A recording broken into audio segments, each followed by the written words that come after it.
I recently had the urge to play my Sega Dreamcast.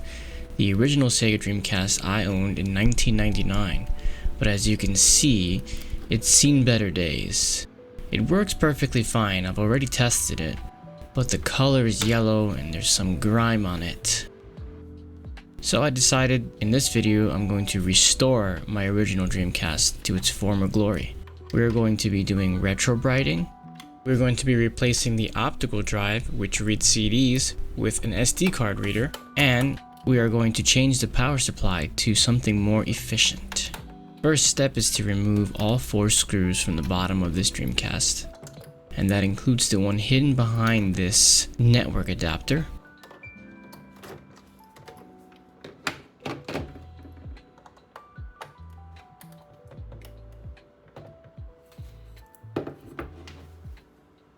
With those screws removed, we can pop them out, hopefully not on the floor, into my magnetic dish and remove the top lid for the Dreamcast.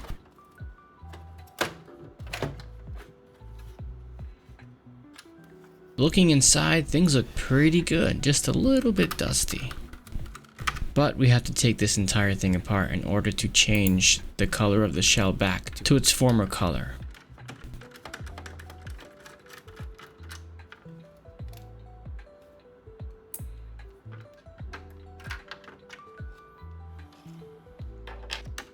So I'm removing all the screws that keep the top cover on the lid, including the springs. The power button fell right out, and you can see it was dirty. I must have spilled something in there a long time ago, back when I was a kid. Now we are removing the fan and the front controller ports. We are removing the power switch on the left here. And we are removing the original power supply, as well as the original optical drive, which we won't be needing anymore. It pops right out.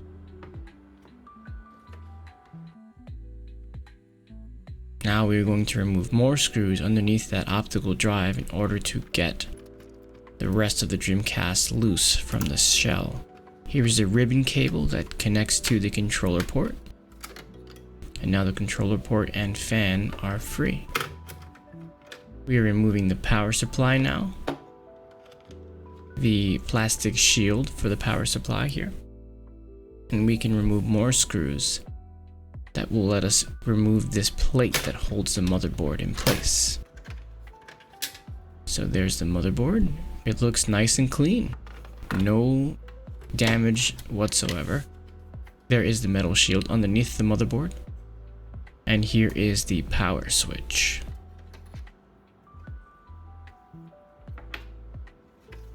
Removing the shield for the controller ports there.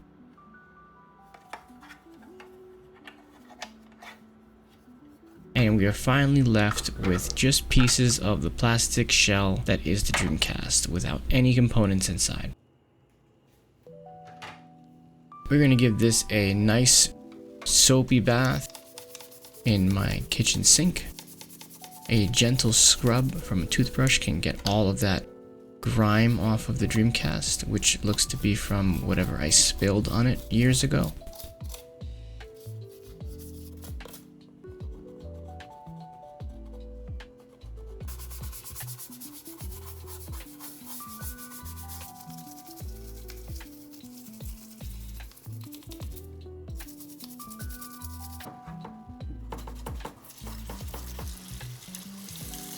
And some warm water to rinse off the soap and whatever grime is remaining on the Dreamcast.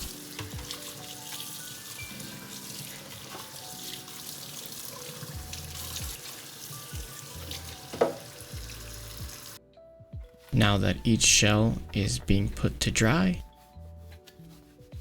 I use my microfiber cloth to clean up any excess dirt and to dry off the Dreamcast entirely so that I can place it in this plastic bin and put the cream peroxide developer on the shell. I am using 50 volume. Make sure to wear gloves when handling peroxide, because it will burn your skin. I just have one plastic bag over my hand here. I'm trying to do this with one hand. Now I know there are newer methods to restoring the color of the Dreamcast, but this is what I have. And I know it works as well. So I tried initially just leaning the Dreamcast into the sun, but my window doesn't directly face the sun, so we went with the old reliable blue light. And after the first few hours, you can see a huge difference in the Dreamcast color, but there is still some yellowing on it. So, back in the bin it goes, with the sides that have more yellowing facing the light bulb, and I will check on it the next day.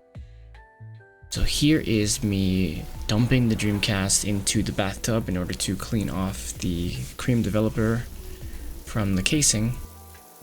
This stuff went on very thick.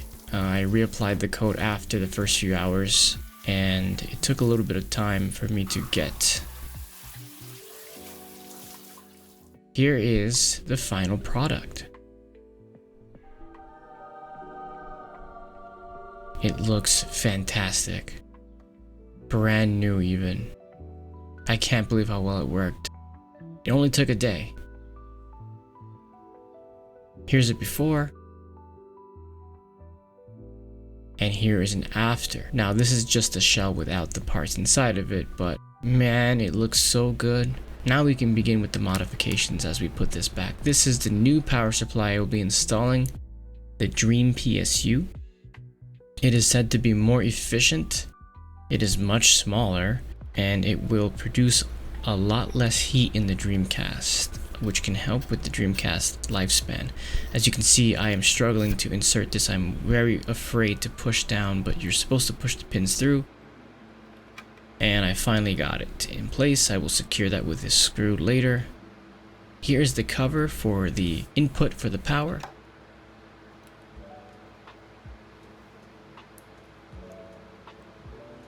Comes with a washer that can secure it in place, and it lives right where the old power supply was.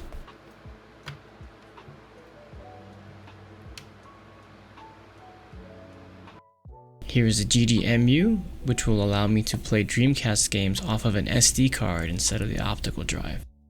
Very easy to assemble, just pop it right into place where the old optical drive was.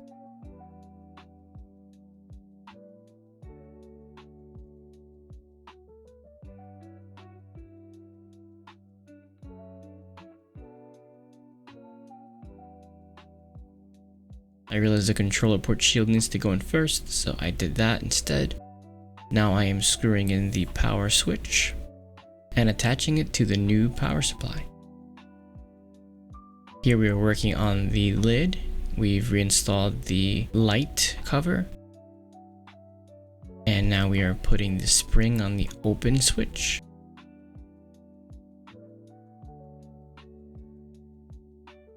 And we are putting the top lid back on. This spring took me forever to get into place. As you can see, I'm holding it down.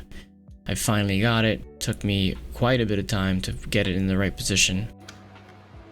But now that it's in the right position, as you can see, the lid functions like it should. This is an extension cable for the SD card, which will live inside this 3D printed case here. This 3D printed cover will live where the old optical drive lived. Nice.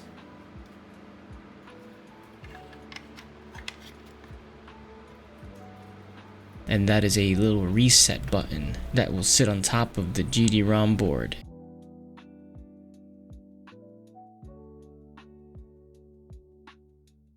Now we are securing the Dreamcast in place, and the 3D printed GDEMU fits perfectly. We're going to close up the Dreamcast and not screw it in yet, not before we test the power. And the new power supply is working.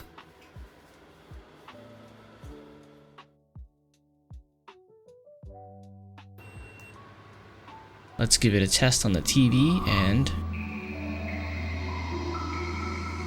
so nostalgic. It boots right into the GDEMU. These games were already on the SD card, but I do have my own games to put on it. I picked up this VMU for 10 bucks at a local game store. I couldn't find my original one.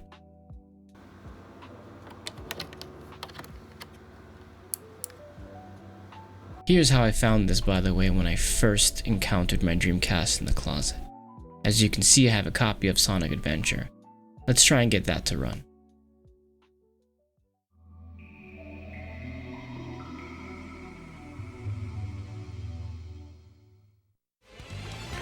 I loaded up Sonic Adventure from this SD card, and the game runs flawlessly. I added this CRT filter for nostalgic effect.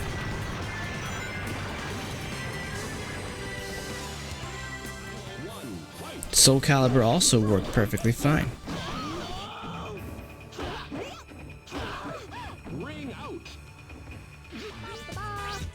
And I wanted to check and see if the VMU worked without any issues as well.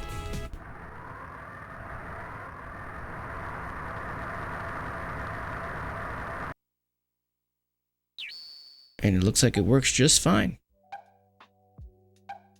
I've even got the minigame running on the VMU. I'm really happy with how everything turned out. I breathed new life into my old Dreamcast 25 years later. It looks great, it plays great, and with these new mods, hopefully it'll last a long time. If you're curious as to where you can find these modifications that I used, I'll leave a link in the description below. You win! Thanks for watching.